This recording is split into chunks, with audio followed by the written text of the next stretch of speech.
بسم الله الرحمن الرحيم الحمد لله رب العالمين الصلاة والسلام على أشرف الأنبياء والمرسلين رحمة للعالمين أبي القاسم محمد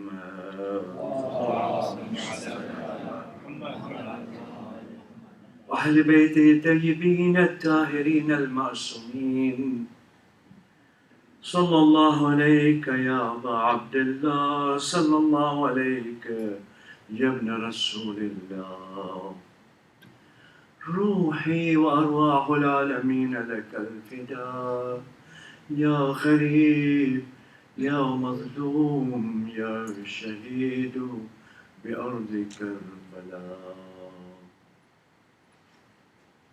ثم السلام عليكم يا أهل الحسين مظلوم جميع ورحمة الله وبركاته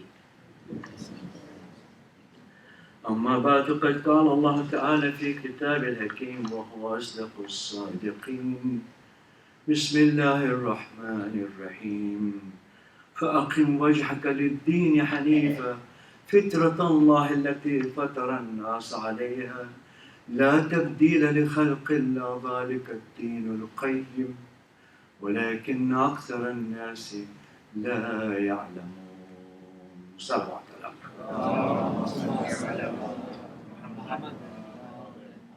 First things first, I recited an ayah last night and I made an error in my recitation, and I think it's very proper for me to correct that error so that there should be no misunderstanding about it. I read the ayah from Surah Al-Ahqaf, and it describes the what we call the obligation of the children towards the parents.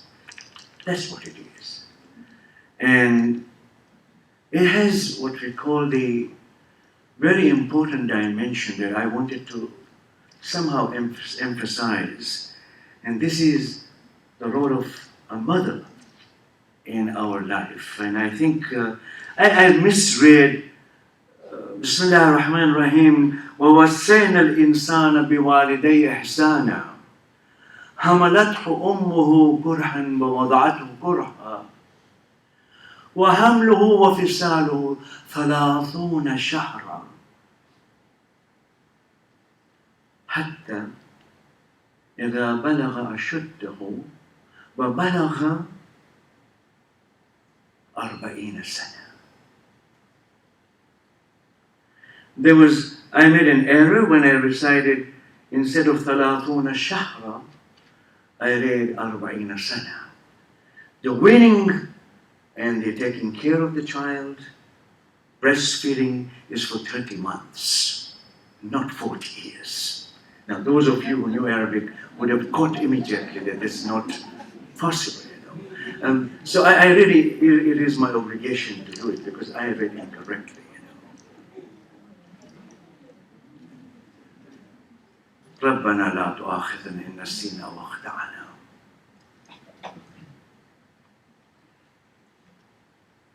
And before I start the topic, there is a very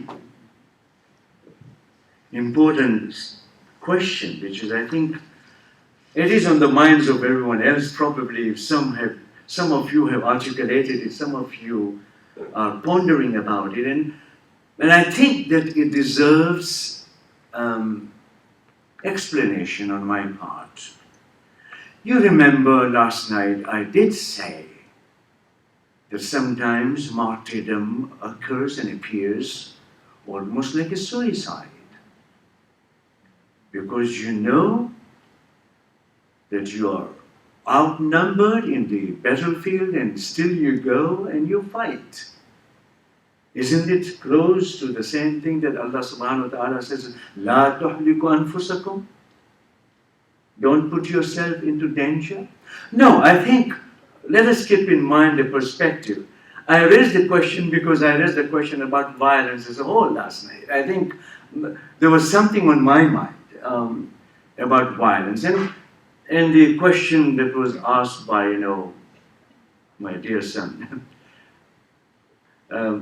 I clarified it, but when the question answer time came, I think most of you were gone. So somehow I feel obliged that I should somehow, explain it. I don't mean to say suicide in the sense that you and I would understand to intentionally kill yourself. But martyrdom in the literature, today in the religious studies, we study martyrdom as something that is intentional taking of human life. It can occur in the battlefield, it can occur when you are overcome by other forces, and I think it's very important to keep in mind that the purpose for which you go in the battlefield is extremely important to clarify. In that case, the Battle of Badr would have been suicidal. The Prophet ﷺ, the spies did tell him that the other army was far, far greater in number. And fighting them would lead to self-destruction. In fact, I must say very clearly that Tabari says that the Sahaba saw the Prophet very angry. Whenever Prophet used to be angry, his face would turn red. So the Sahaba knew that he was upset for something. Now, it becomes quite clear in Tabari that apparently Abu Bakr had given a speech. And in the speech, he had warned everyone that this is going to meet our death because they are far greater in number. Now, that was very upsetting to the Prophet because that night was a very difficult night, by the way. But this speech came at the time when there was need to build courage and confidence in this small army that was with the Prophet. And it was very fearful. This was, by the way, the 19th night of Ramadan. You and I regard this to be Laylatul Qadr, the first Laylatul Qadr. And the reason is very simple, because the Prophet ﷺ, he spent the whole night worshipping that night. And there was a beautiful prayer that he taught us for that night in particular. Ya Allah, you have commanded us to pray to you. And you have also guaranteed that you listen to our prayers. Ya Allah, we know that you never break your promise. This was the prayer that we heard on the 19th night of Ramadan, on the night of Laylatul Qadr for you and me, but that was the Battle of Badr. In other words, the Prophet ﷺ was very much worried because the other side was in large number, well equipped. There were only 3 horses in Badr. So definitely then the Prophet's life was in danger. Should he be endangering his life? You and I in religious studies today would have studied this as a suicidal phenomenon. Then we would have come to analyze and say, no, this was not suicidal because the purpose was much, much higher. The religion of God was in danger. Therefore, this will be shahada fi sabilillah. And that's what Allah subhanahu wa ta'ala says, وَلَا تَحْسَبَنَّ الَّذِينَ قُتِلُوا فِي سَبِيلِ اللَّهِ أَمْوَاتًا. In other words, don't regard those who die in the path of my battle, in my path, as those who are dead. No, they are not dead. They are living. They are living and they are remembered by the later generations. In other words, I really want to emphasize that, God forbid, if you go with that impression that I should have explained more carefully, I think. Sometimes this oratory, this non-university lectures, when we are speaking out of memory most of the time, doesn't give us time to sometimes develop a theme. This happens in a classroom. In the classroom, you go through one idea for half an hour. You can't do that in the majlis, by the way, because we are rushed up. There is only 1 hour. But I want to assure you that even the Battle of Uhud was suicidal. If you are considering, because the Prophet ﷺ was a war strategist. He sent his spies. They would spy and bring back the news that there are 10,000. And the Prophet, had only 1,000 or 1,100 people. You're talking about 10 times more people fighting the Prophet. And indeed, you and I would have, as strategists who said, this is not the right time to strike. Maybe we should go back. In other words, you withdraw from the army. Suicide has a specific religious meaning, by the way. When you don't honor your life as given by God. This is very important distinction. When you commit a suicide, you are aggressing against God. You see the terms I'm using. This is you are aggressing against God. And that's why we say physician-assisted suicide is also forbidden. Because now I'm putting the physician in between and saying that I want to shorten my life. Now that's not what happens in the battlefield of Karbala or in battlefield of Badr or Uhud or any other battles for that matter. You can say even there are battles being fought today in the world where the enemy outnumbers you and you still fight and you are still combatant and you are standing firm with your decision to give your life and defend your principles. That's the difference between suicide and the shahadat and the martyrdom. Martyrdom is always in the path of defending of the principles that are in danger. On the contrary, you are aggressing by committing suicide against God's sanctity of life. Salawat ala Muhammad wa alayhi. You have still questions? I'm still willing to go into it. But I think I've done enough justice to the subject. I want to come back to my own.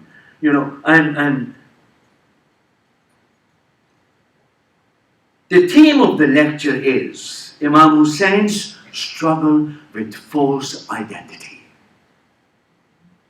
Did you get that?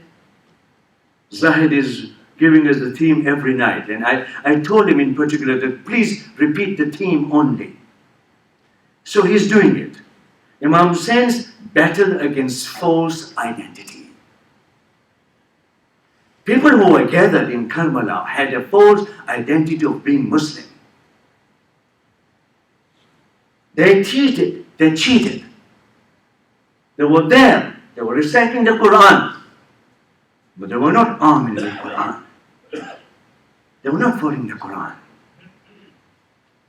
What I'm going to suggest tonight is an extremely important part of critical retrieval. Because we are still struggling with the meaning of critical retrieval. There is confusion in the minds of my audience, I know. That when you are going to criticize something, how can you retrieve the positive from it? In other words, you are being challenged to make a distinction between that which is beneficial from that which is not beneficial. Critical retrieval is going back to the judgment of the past. Can I use the religious language? Going back to the fatwa in the past, re-examining it to see whether it is relevant today or not. Are you with me? That's critical retrieval. You are going back in the history. You are studying history. You are studying the tradition.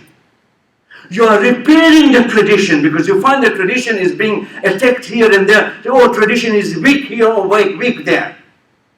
You are going back to it. Not to destroy it, but to recover it. Do you see the difference I'm making? Criticism is a Greek word.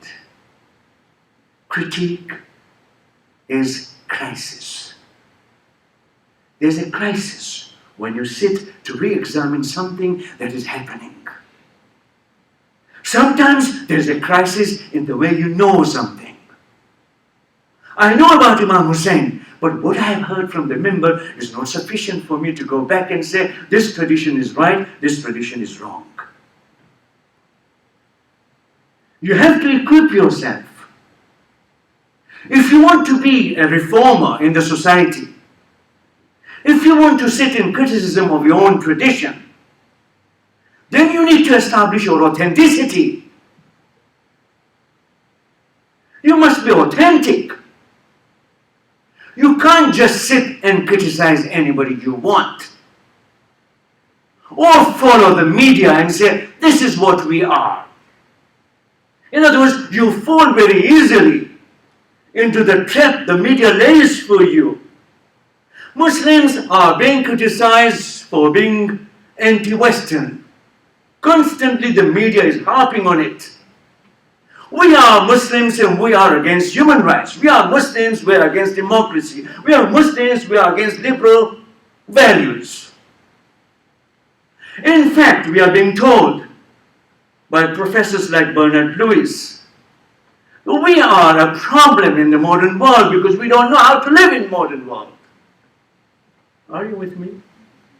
You just read the literature, by the way. And Bernard Lewis is being heard in Europe and North America, including our dear Canada. They love him for his critique of the Muslims. He is the one who coined the word clash of civilizations. Our civilization, Islamic civilization, is in clash with the Western civilization. In other words, we will never be modern, according to Bernard Lewis. Now, in his footnotes, he will say, okay, yes, I know jihad in the early days of the Prophet spared women and children. But jihad today by Al-Qaeda does not spare women or children or anybody. That's the difference between Al-Qaeda and the classical tradition, where women and children were spared because that's what the Prophet of Islam told them to do.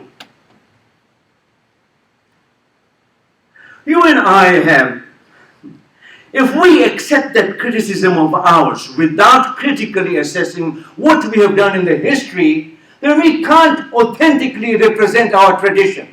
This is my challenge. My sister Rahel Raza is here. We are all engaged in the public media. We are being called upon to defend Islam. We can do it in one way. We can do it in one way. Take their criticism of ourselves and make it our criticism. They say we are womanizers. They say we are not giving women rights. They say we are ill-treating women. They say we are oppressing this, that. We don't care for the minorities. And all those things, we can actually pick them up, repeat them, and say exactly what they're saying. Will be endorsed by them. They will say, he is our man. Then CBC will interview you. Otherwise, they don't interview you, by the way. Then NBC interviews you. Then CNN interviews you. Then BBC interviews you.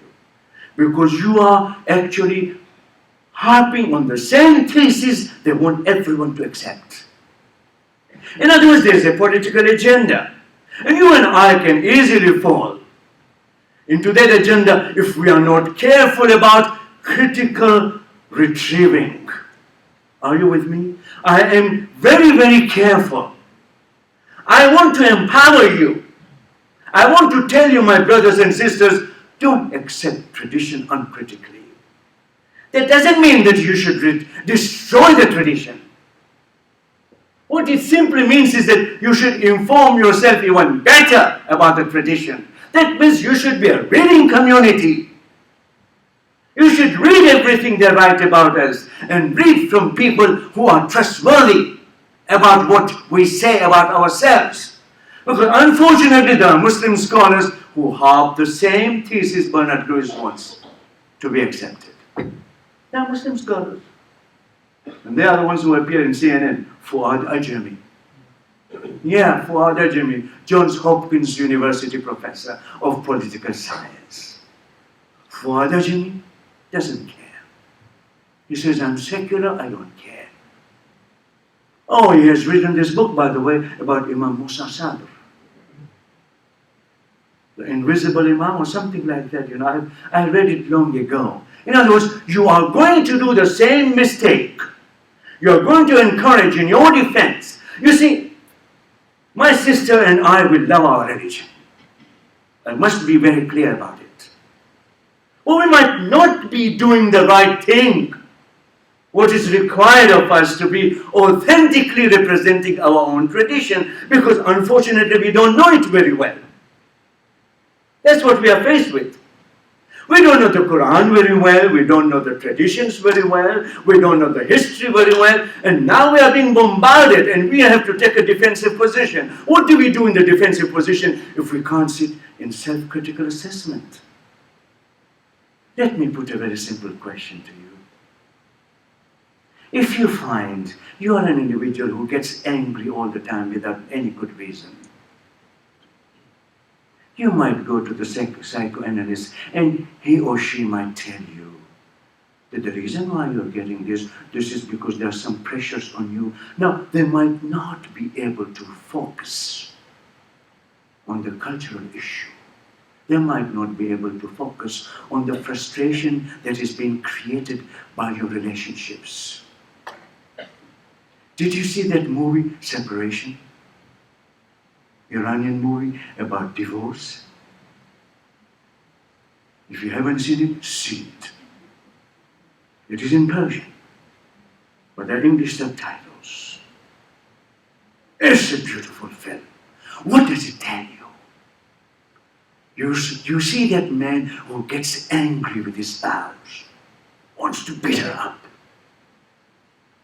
Somebody is trying to frustrate that man.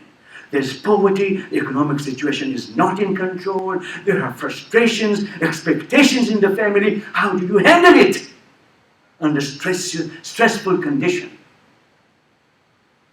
We showed it in the University of Virginia, and the panel of the professors, we all sat and analyzing. You won't believe most of the American professors lost the actual connection of the film with the culture.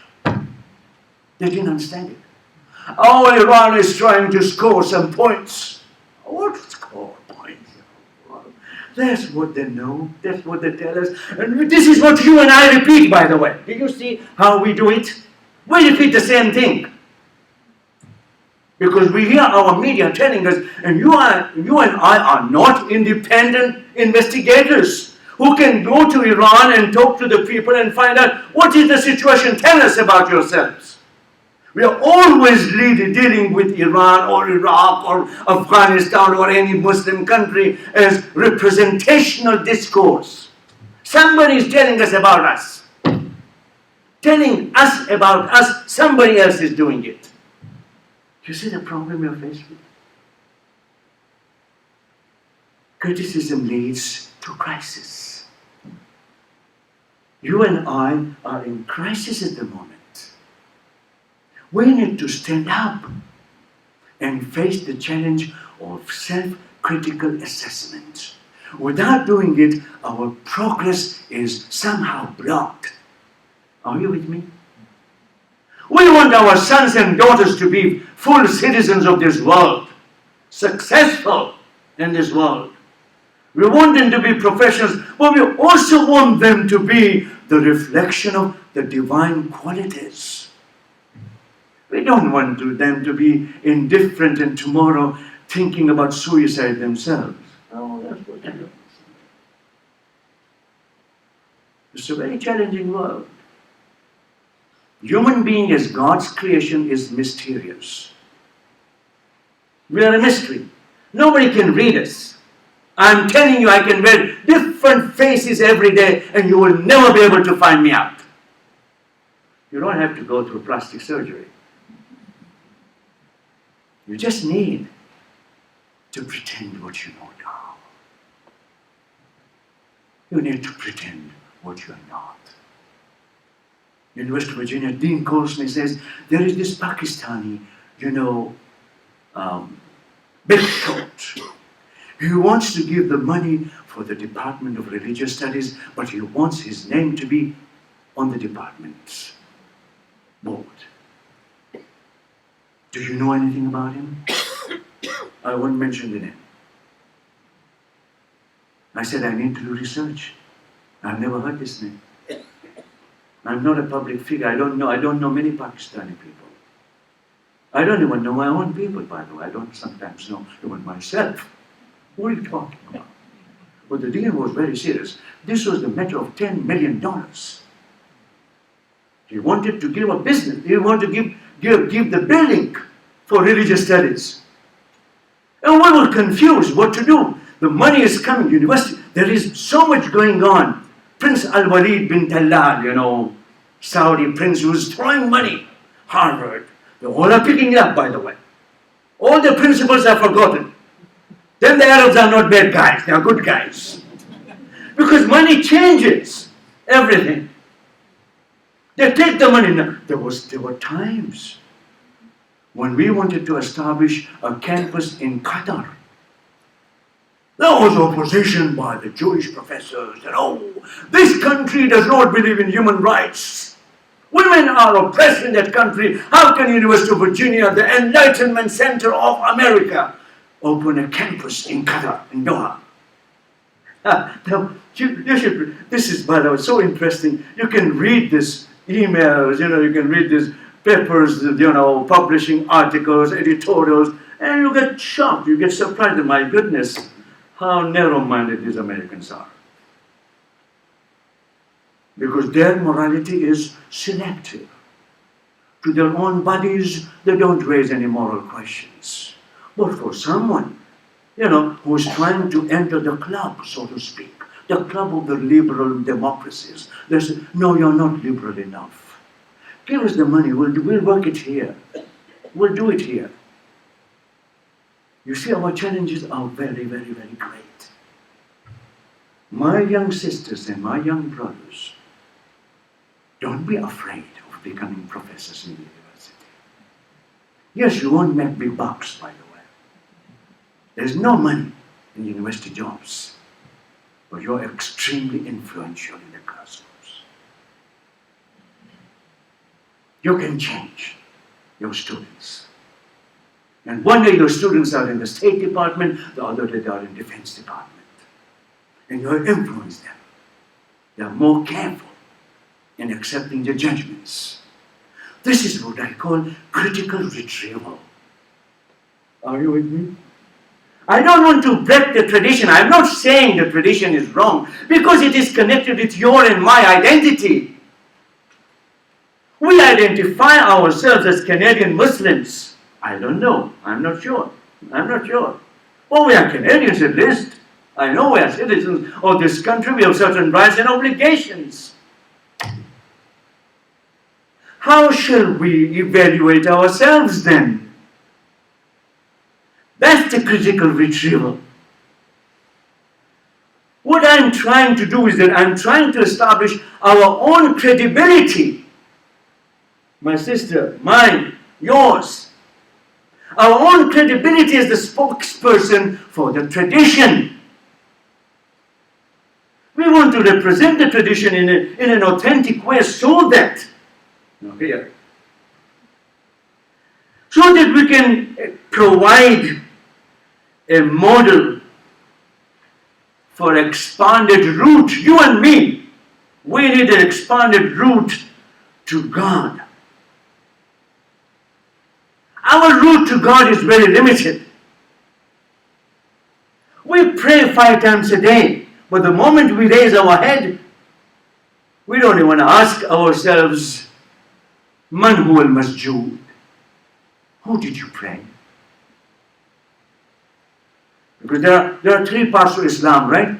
Have you heard about this? There are 4 which say there is Islam, there is Iman, there is Ihsan, and there is Ma'rifah. Have you heard this hadith of Sahih Bukhari, by the way? Sahih Bukhari has a beautiful tradition that Jibreel comes in the form of a young man and sits as a student of the Prophet, asking him, what is religion all about? My friend from London, Mauji, he asked the question, what is religion? And it was a very valid question, by the way. For you and me, there's a question. We really do not know the religion the way we should be knowing it. I said we should be knowing it. And it's very interesting to note that the Prophet ﷺ was being asked by Jibreel, and the Sahaba were all sitting there. And he says, what is religion? He says, religion is Islam. Surrendering to God. Not Islam, I capital. Islam, lowercase. To surrender. To submit to Allah subhanahu wa ta'ala. And what is Iman then? Iman is to confirm that surrender is good. Are you with me? Iman means to build so much confidence in you that you say, this surrendering is worthwhile. You recognize the source to which you are surrendering. You come to it and say, I am going to surrender myself to Allah subhanahu wa ta'ala. Islam, ala bab al-if'al, is an active surrender. Iman is to build the security that what I am doing is right. You see, Iman doesn't mean La ilaha illallah Muhammadan Rasulullah. You can say 10 times, 20 times, 100 times. That doesn't make you mu'min. What makes you mu'min is that my action of surrender is responsive from the heart. This is known as al-Zahra al-Insaniya. This is our external position. When I see you, I am reminded of a person who has surrendered to God. Do I really look like that to you?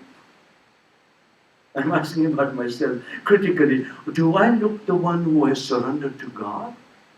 Or am I still arrogant, stupid person? All depends. If I'm a very successful businessman minting millions and millions, and I'm going around, then nothing makes me humble. Nothing makes me surrender. You need a kick so that you surrender. What Allah subhanahu wa ta'ala is putting in the mouth of the Prophet, that is a third level of religion. Ihsan. You and I translate ihsan as koi par ihsan karu, huh? To show, to do a favor to someone. That's what we do.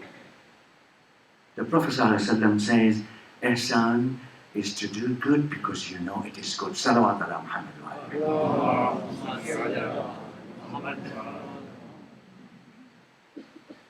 What is closest to our identity? What is closest to our identity? Quran criticizes Muslims saying that they are Muslims, but they have not surrendered. Their hearts have not surrendered. يَقُولُونَ بِأَلْسِنَةٍ مَا لَيْسَ فِي قُلُوبِهِمْ. They are saying from their tongues.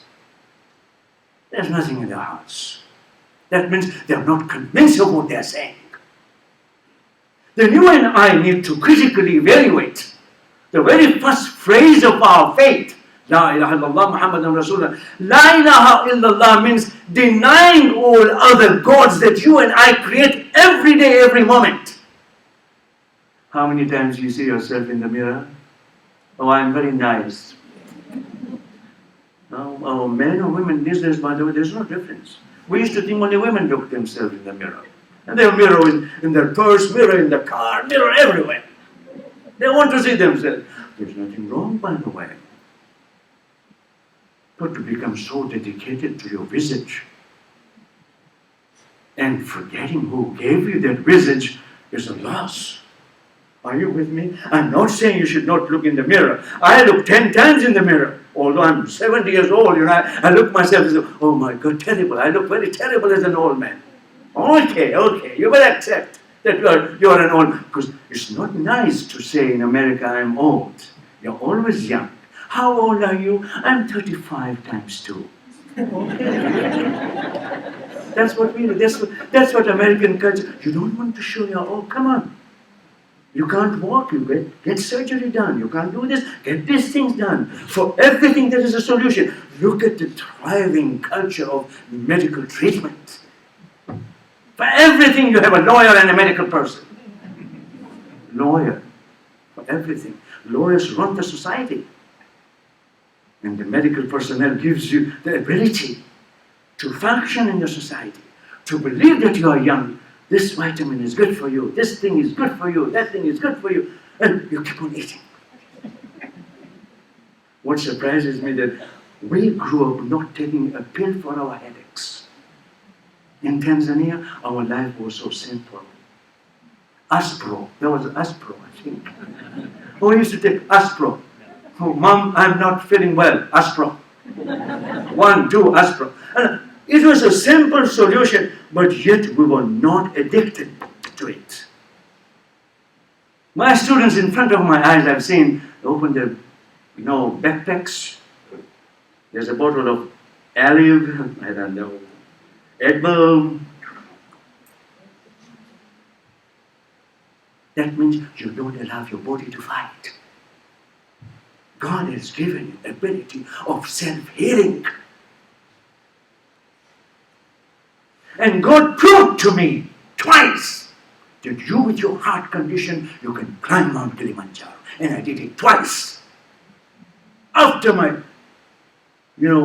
my pacemaker was installed.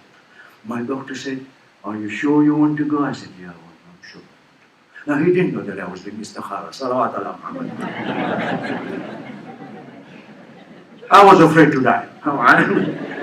Why should I hide it? I'm a human being. I want to live, I want to see my grandchildren, if nothing more, And I wanted to live. I didn't want just to die on the top of the mountain where I'm stuck, my body cannot be brought down, nothing. I was imagining everything. So I said, okay, let me open the Quran.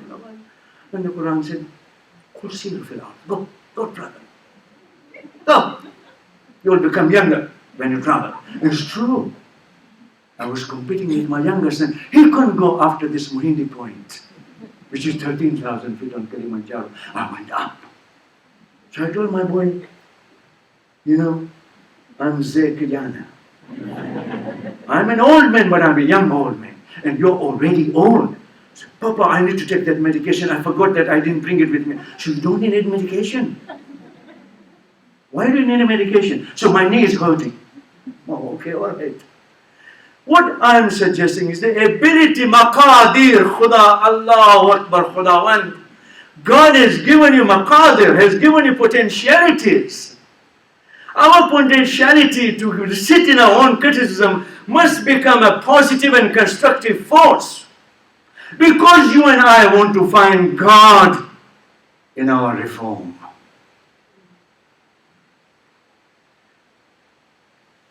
I admire the human phenomenon. What would we do if we didn't have you? I would not be even speaking here if let's say there were horses here. What would I say to the horses? But I have admiration for my own audience. I love my audience. I love my students, by the way. They're all my children. I love them so sincerely. And they feel the same way about me because they know there is vibration coming from me.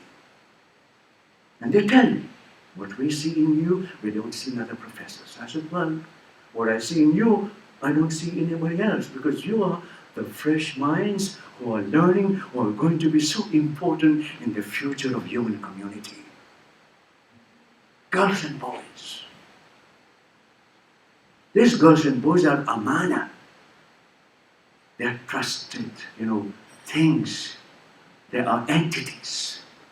And I'm saying that my critical method is ijtihad. My critical method is ijtihad. I want to engage in ijtihad, but I want material to engage in ijtihad. How can I engage in ijtihad if I don't know anything? You see my problem? How can I give my opinion when I don't know anything? How can I give you opinion about the Quran when I don't read it as carefully? I want to share an ayah with you. This is today's early morning. Early morning meditation. I came to this verse and I stopped. This is about, early morning. It's not even Fajr as yet. Fajr is quite late these days. So I'm sitting there. وَلَقَدْ ذَرَعْنَا لِجَهَنَّمَ كَثِيرًا مِنَ الْجِنِّ وَالْإِنسِ. لَقَدْ ذَرَعْنَا لَقَدْ خَلَقْنَا. ذَرَعْنَا بمعنى خَلَقْنَا. We have created. a lot of these jinn and human beings for Jahannam. So I said to myself, Ya Allah, you're so kind. You're compassionate. Why do you create human beings for Jahannam? Why can't you guide them so that... Allah subhanahu wa ta'ala is answering there. He says, لَهُمْ قُلُوبٌ لَا يَفْقَهُونَ بِهَا. They have minds, but they don't use their minds. I'll punish them for not using their minds. Are you with me? I'll punish them because they are not using their minds. وَلَهُمْ أَعْيُنٌ لَا يُبْصِرُونَ بِهَا. They have eyes, but they don't see with it. That means they see only the outward things. They don't want to go beyond the things they see to learn about the hidden meanings. So they look at me and say, oh, Abdulaziz is very angry. It's very emotional. So they judge me according to what I have. They don't know what is happening in my heart, right?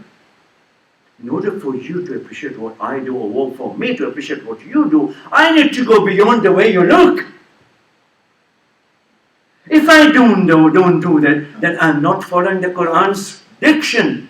The Quran is clearly telling me that I have given you eyes, but just looking at the apparent things doesn't do anything. You need to go beyond it. You need to find out in depth what is required of you. Not only that, it says, وَلَهُمْ آذَانٌ. They have ears. They have ears. But they don't listen with it. What does it mean, Ya Allah? I have this, thing that the young people are moving with around these days. They don't know to talk to anyone, So they have these earphones in their ears. They are listening to something. And Allah subhanahu wa ta'ala said, they are not. I gave you ears so that you could hear. So I thought maybe I should be listening to, this song and that song and that. He's always there. I don't want to talk to anyone. I've told my students not to use computer in the class. You know why? Instead of listening to the lectures, they go on the email because Wi-Fi is available everywhere. And I can see it. They're not listening. I can see very clearly that their interest is somewhere else. I told them, you're not allowed to use computers in the class while I talk. And I used PowerPoint. I said, I will send them to your emails individually. You can study it, but you have to listen to what I have to say. Otherwise, there's no use for you to be in the class. Why don't you go and sleep at home in your own dorms? In other words, what we are doing is we have the ears, but we don't hear what we are supposed to hear. Are you with me? Because sometimes we are in the gathering where we are supposed to hear something. You know how many times our voices are drowned with other people talking all the time? There are some people who love talking. Even professors love to talk. But you see, if there is sensible talk, then you and I can say, this is ibadah to listen. Otherwise, it's a curse, by the way. You're listening to something that doesn't make sense. You're wasting your time. Critical assessment. I want to draw a larger conclusion. Allah subhanahu wa ta'ala in the Quran says, سَنُرِيهِمْ آيَاتِنَا في الآفاق وفي أنفسهم حتى يتبين لهم الحق أنه الحق. I'll give signs to them. I've told you about ayah. I will not repeat. I'll tell you about ayah. Ayah really means that you need to go beyond what you see from your eyes. You stop at traffic light, red traffic light. Well, you know the consequences of not stopping. That's going behind the traffic light to understand the consequences of not stopping. Simple acts. I don't eat this. I'm not supposed to eat this. You go to what we call the consequences of what you do. That's what we call sensibility. A person is a sensible who thinks about the consequences before undertaking anything to do. Allah subhanahu wa ta'ala, I am telling you, Quran is so miraculous. And these days I read the ayah so that I can understand what the ayah is trying to tell me in short. I want a brief understanding of the ayah.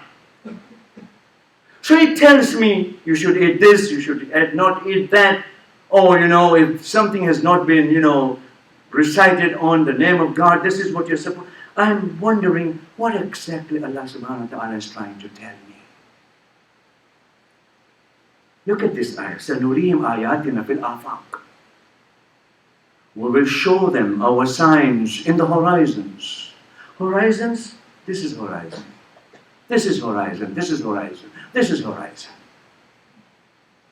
Whether you're going around, whether you're sitting in your office or you're meeting people, all these are horizons which you expand with your understanding of the human nature. You want to be connected to the human people. Ask doctors when they go to see the patient, how are you? That question appears to be a very simple one. She already knows, she has seen the case already. She knows this is the problem. She has seen the chart already. She has the knowledge that this is what the problem is. And yet when she comes to the bed of the patient, says, how are you doing? She was informed by the nurse that last night he did not sleep. Last night this happened. We had to give injection. In other words, what Allah subhanahu wa ta'ala is doing is that He is giving us the ufuk, afaq. He was giving us the horizons. Each human person is a horizon. We should open it. Open the horizon, you will understand your mom. Open the horizon, you will understand your wife. Open the horizon, you will understand your children. If you don't open those horizons, you will be blocked up. And Allah says, not only in afaq, but fi anfusihim. In their own beings, I will tell them something. Don't you get to a point when somebody vibrates hatred, you can feel it? There's people, you stand next to them and you want to run away. What have I done wrong? Why is this so? I want to run away. I don't want to be near this person. This is anfus. Ayatina fi anfusihim. So that what will happen? Does God want me to sit and look at the people's faces and judge them to be, oh, this is my friend, this is my enemy? Roxanne Yubin, a professor, has written a book, My Enemy in the Mirror. And that book is worth reading, by the way. Because Roxanne, I think she's a woman, I don't know. Is Roxanne a woman's name? I'm so poor with this understanding, Sometimes I don't know. Sometimes I use masculine pronoun and they correct me that no, she's a woman. I said, okay, whatever. So Roxanne tells us that you want to see yourself, you Westerner, you have a problem with your own self. Your secularism is not working. You look yourself in the mirror, who do you find? A Muslim enemy. That's how you analyze yourself. That's what the secular world is doing. Secular world has found a scapegoat in uncritical Muslims. In Muslims who surrender. They are not surrendered to the divine being. They are surrendered to, their own egos. And Allah subhanahu wa ta'ala said that, no, I'll show you in your own beings. If you don't learn to respect yourself, you will never get anybody's respect. Remember this. You must learn, first of all, to look at yourself respectfully. Your dignity is implanted in your nafs. Your karamat is in your nafs. If you don't realize this, you will never be able to respect yourself. And respect, high esteem, is extremely important in this social interaction, because something that is very important is that you and I are searching for social identity. In the privacy of my room, I'm a human being. My name is Abdulaziz. I'm the son of so and so. But in my social identity, I'm struggling to identify myself so that you appreciate what I am. Why would I do it if you were not important for me? You're important for me. Your admiration is the admiration of the divine being. I see in you qualities that remind me of God. You are a forgiving individual. I know you as a forgiving brother, and I say, oh my God, he's like God.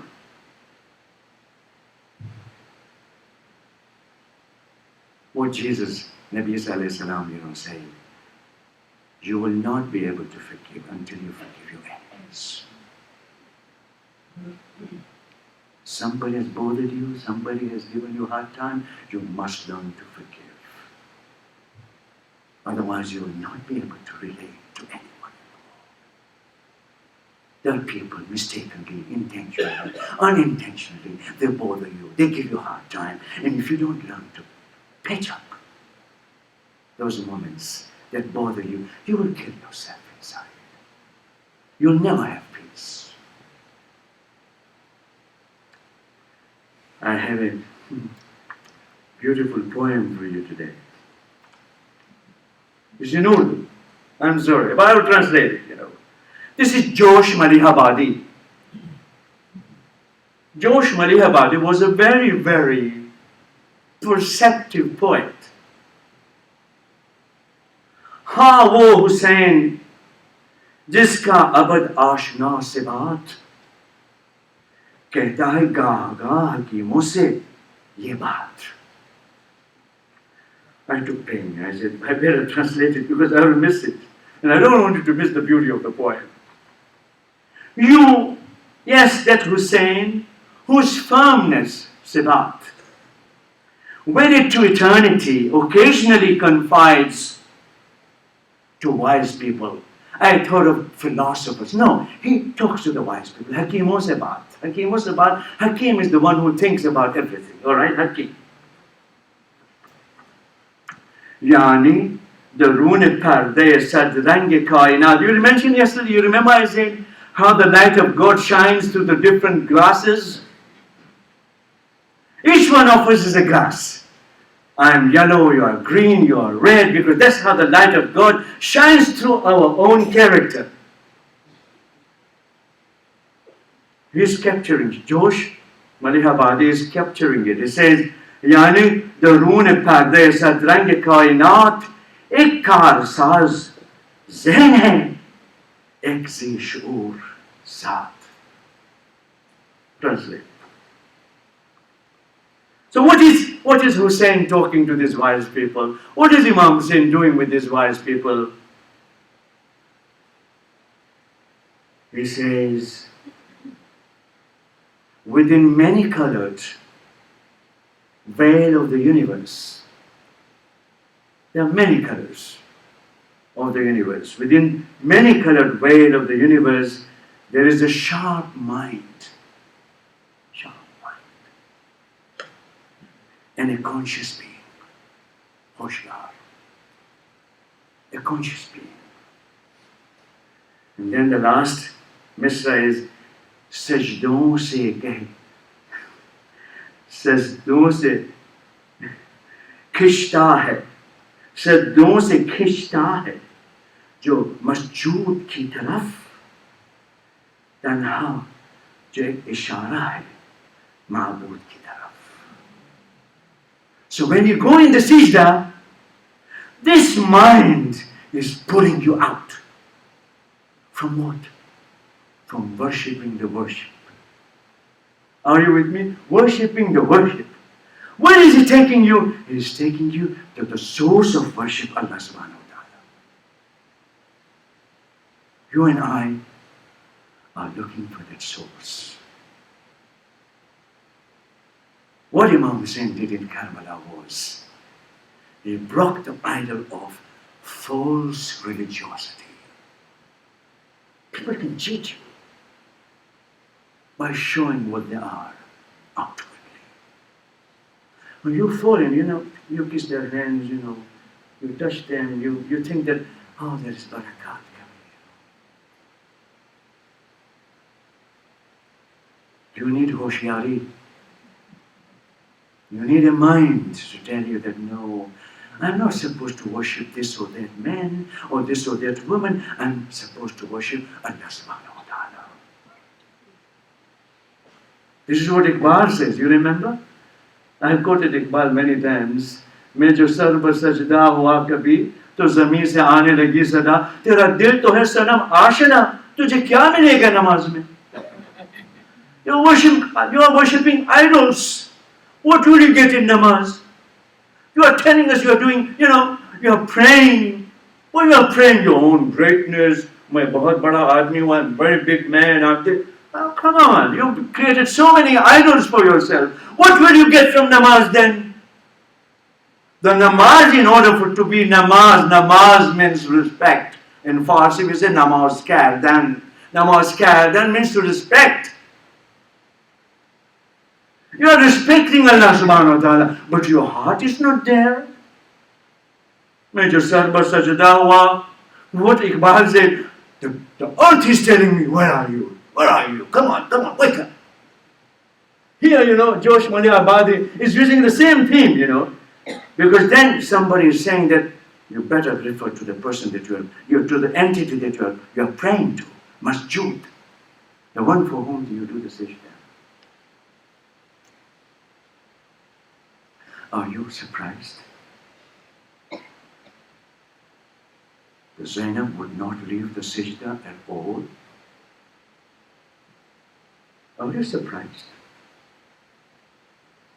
Under the most difficult circumstances, Zainab did not leave namaz al-shab. Are you surprised?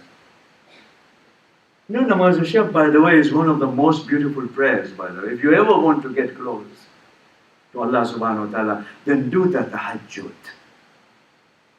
Even if you wake up late a little bit, Marhum Ayatollah Khoy used to say that at least do namaz al-shafa and namaz al-witr. The 2 rak'ah and 1 rak'ah. But that namaz al-witr is your conversation with Allah subhanahu wa ta'ala. Ya Allah, you know me and I know you. I can't hide from you. I can hide from the entire world. I can cheat everyone, but I can't cheat you. I can fool everyone with my beard, with my appearance, with my tears. I'm very religious, I'm very pious. But Ya Allah, you know me thoroughly well, where I stand in my religion. This is the autobiographical section of the identity formation. Autobiography. You're looking at yourself inside, because Allah has put the signs there. في الآفاق وفي الأنفس حتى يتبين لهم أنه الحق. Allah is true.